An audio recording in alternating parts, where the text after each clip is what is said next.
This chapter is all about overcoming fear. There's a lot of fear in the world today, and it isn't necessary from a Christian standpoint. We should be completely well adjusted to what's going on. We know what's going to happen, and we need not fear for ourselves. And Jesus says that many times. We'll get into that. This chapter starts out with, the assessment in the field guide is, have you relied on man or your own desires to plot your spiritual path? We addressed the dangers within chapter 9, but I thought I should expose the subtlety of how meanings can be twisted. Right? We're back to that again, where in the world we're in today, it is, like I've mentioned numerous times, there are so many people. Everyone wants a voice. They want to say what they believe. Now, before social media, this wasn't the issue, right? You had a preacher in a church, and that was it.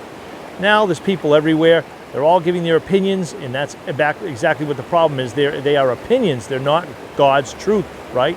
And there are people giving God's truth out there also. And like we talked about, how do you determine which is which? Having a relationship with Jesus Christ, building a relationship with Him, intimate. He's going to be able to witness, the Spirit will witness the truth from within.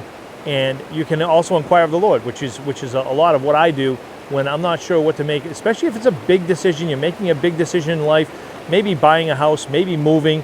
My wife and I, we moved here to North Carolina a year ago, and it took a while before that came about. I mean, I was sitting in my house in Massachusetts. This is shortly after what I told you in the last chapter. I'm going to die here, proving I can love this guy. The Lord said, you need to stay here. And I knew that meant that eventually I was going to be able to leave and go somewhere. I just didn't know how it was going to come about. And my wife and I were we had gone on a trip, and I heard the words North Carolina multiple times on that trip. And I had told her, I said, this is what I'm hearing. And I really believe it's where I always wanted to go. I always wanted to live there. And she said, well, the Lord's going to have to tell me directly. I can't listen. My statement is, hey, that's okay with me, right? Because if He's telling me, He's going to tell you, and we're going to be just fine. So we're getting on a plane to come home, and we had the aisle seat and the middle seat, and the window seat was taken by someone else, and we were waiting for them to show up. And eventually, a girl came, and she sat down, and she said, oh, how are you? Where are you from? And my wife said, oh, we're from Massachusetts. She said, I'm from the Highlands in North Carolina. My wife was blown away, right? Because the Lord brings people to speak words that need to be spoken directly into your path. And I'll tell you, it's an awesome thing. That's not the first thing so eventually, we heard the word North Carolina so many times, and we actually were sitting in church, and our preacher, I'm telling you, out of nowhere, he said, if the Lord is calling you to North Carolina, then you need to go. I don't think anybody else heard that, right? It was really an amazing time. The Lord will direct you exactly where He needs you to go. And I'll tell you this, before we went on that trip, my wife had been working in an office for 17 years, and the issue was she didn't believe that her boss was going to let her have the time off. I got the time. We were going away for a long time. And I told her, I said, if you can't get the time, then it's time for you to leave that job, because this is a once-in-a-lifetime opportunity. We need to take it. And she wasn't sure. She wasn't sure what to do. She's been there in 17 years. She goes, the Lord's going to have to speak to me directly. We go to church that Sunday, and there's a preacher. He's a guest preacher, comes in, right? Evangelist. He says, I was in this church. I was the pastor for 17 years, and I knew it was time to go. And I was making up my resume, right? My wife, again, blown away. And she indeed did end up leaving that job, and it's been the best thing that ever happened. The Lord directs our steps, and you need to be able to have the faith and not fear to follow through with what He's saying. And number one, right? Don't jump out in front of Him and do it yourself, because He has plans. He has things lined up for you. When we came down here, we were looking for a place to stay. We knew nothing about North Carolina. I knew I wanted to live out in this western part. That's all I knew. And we were looking for houses to rent. And I told my wife, I said, someone had bought our house, and we need to come down here right away. And I said, you know what?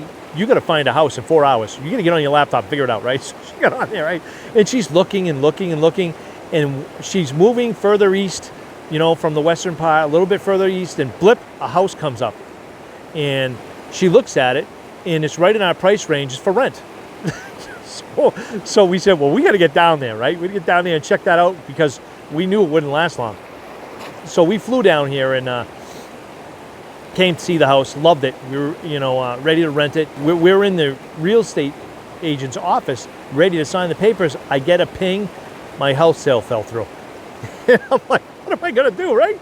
And it's really something. That real estate agent said something. I felt the Lord spoke to me through her, and she said, well, there is one thing you do know. You don't want to live where you came from. And I said, you're 100% right. And I signed the papers and said, we'll deal with the house sale after the fact. And it was a little time. We had some issues actually getting the house sold. But the Lord, that's when he said to me, it's just money. And I said, wow. He's just, listen, he knows what's coming, right? He knows what you've been doing, and he knows what he's going to do and what you need to go through to get to be where you are. He's got a plan to perfect you, right? Well, while we were sitting there, before we had signed those papers, I saw another house that was for rent that was on. It was on Hard Times Ridge. That was the name of the road, right? And I looked at it, and it had a beautiful view. And the Holy Spirit said right to me, you rent that place, that's exactly what you're going to have. Hard times. And I said, wow. And do you know, my wife and I, after we rented this house, we've been in it for a year, I said, hey, we got to go see that other house, right? We went and saw that. Unbelievable trouble getting up there.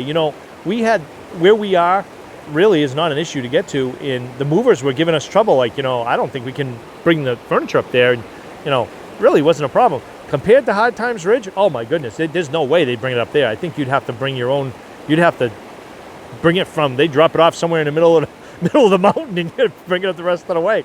I think that's how it works with some of these houses. But God he's knowing him is the biggest blessing, right? So anyway, this is what we were talking about. We were talking about people who twist the word a little, right? And you can find yourself in trouble. And here's an example, right? Listen to this. A professor wanting to show the power of punctuation posted this message on the board in his classroom. A woman without her man is nothing. That's it. No punctuation, just a woman without her man is nothing. Okay? Then he asked his students to punctuate it. The males wrote a woman, comma, without her man, comma, is nothing, right? The females wrote a woman, colon, without her, comma, man is nothing. It's two totally different opposite meanings, actually, based on punctuation. The males, let me say this again, the males wrote a woman without her man is nothing. Females wrote a woman without her, man is nothing. And that's the power of punctuation alone. Never mind, I heard a preacher actually saying, here's a red flag for you, right? A preacher actually saying, hey, I'm using the Bible, I'm reading a verse out of the Bible. Now there's an issue right there, right? If he's saying he's using the Bible and you're reading a verse, what he's trying to convince you of something against what you know is true or has been stated all along is true by many others, then he's trying to twist something and you need to pay attention. Red flag. Take a look at what he's saying and put it into context, get some other verses to prove it. If he can't back it up, he actually did find another verse, and, it wasn't really with the program what he tried to say, oh, this is what? And I'm like, and, it's because I know the word, but someone who doesn't know the word, I tell you what, he's in a stadium, there's a bunch of people cheering for this guy, right? So it really is, it behooves us to know the word and understand it and build a relationship with the King. And then when you stand before him, he's going to say, hey, yeah, how about this? What do you think of that?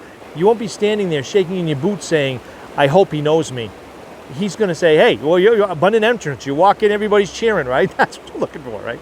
So we look at this meaning of this phrase is completely reversed with using just punctuation. It's how easy it is to twist God's word. The only defense is to know the Creator. It's like I just said, right? So let's look at this. Knowing God intimately will cause him to reveal your path, right? He wants to reveal it more than you want to know it. Luke 12:32, fear not, little flock, for it is your Father's good pleasure to give you the kingdom. Oh, he wants to do it. Have you ever had a child where you're just hoping they do the right thing? You got something, you want to give it to them. You want to reward them, but you got to see if they're going to do the right thing. That's God all the time, right? All the time, right?